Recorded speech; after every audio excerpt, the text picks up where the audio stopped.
was a week of vacation. People were finding themselves a 7-day vacation in the middle of the year. Isn't that cool? So I thought I'd talk just about Detroit and Motown music. But as I got ready to prepare myself, I decided to talk a little history as well. When I was a kid in the 50s, there was race music. That's what they call black music, Ray Charles and all those folks. And a little later came Nat King Cole, who was refined and elegant and interesting and classy kind of a man. But there was a lot of blues and jazz, and it was black music. And very few white people bought it or listened to it. There was almost no crossover. There was no place to go with racially mixed audiences. Fascinating. So along comes Berry Gordy and Motown. Now again, let me be candid. There were people like Frank Sinatra and Frank Sinatra who was a little crossover. And you go to the J.L. Hudson department store, Crowley Milner's department store, and you could buy Frank Sinatra. Peggy Lee, you could sneak and buy. Black people could buy these white artists. They didn't have black artists at the J.L.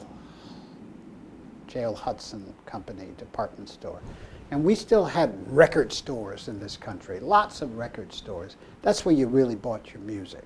So in the black neighborhood, they only sold black music. And as a kid, I love Frank Sinatra, so I would ask my mother, any Frank Sinatra here? And sometimes there would be, but there was no one else white.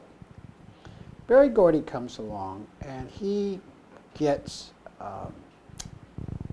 started. And there are some black musical people who white people end up buying. Are you listening?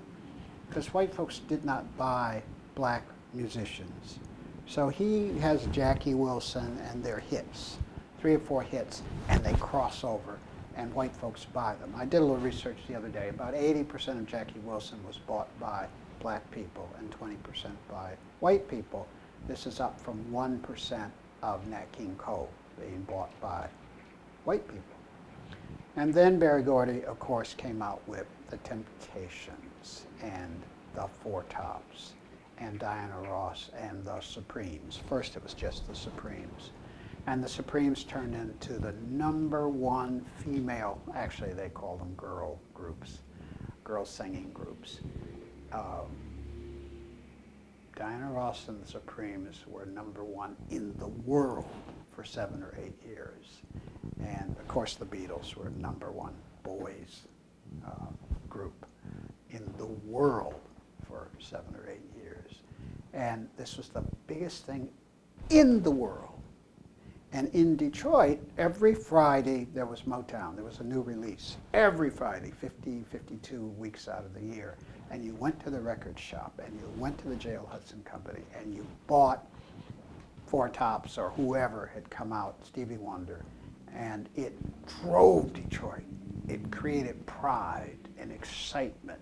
They had a 10-story building downtown. You hear the thunder while I'm talking about the coming of Motown as a Detroit institution, and the spirit was there. And we thought it would last forever. But equally important, it was crossover music. The Supremes were bought by 60, 70% of the buyers were white. This had never happened in the history of America since the 1880s, when people could find a way to buy music. There was none of this, but now in the late 60s and into the 70s, all kinds of people could buy whatever music they wanted. Love you, Diana.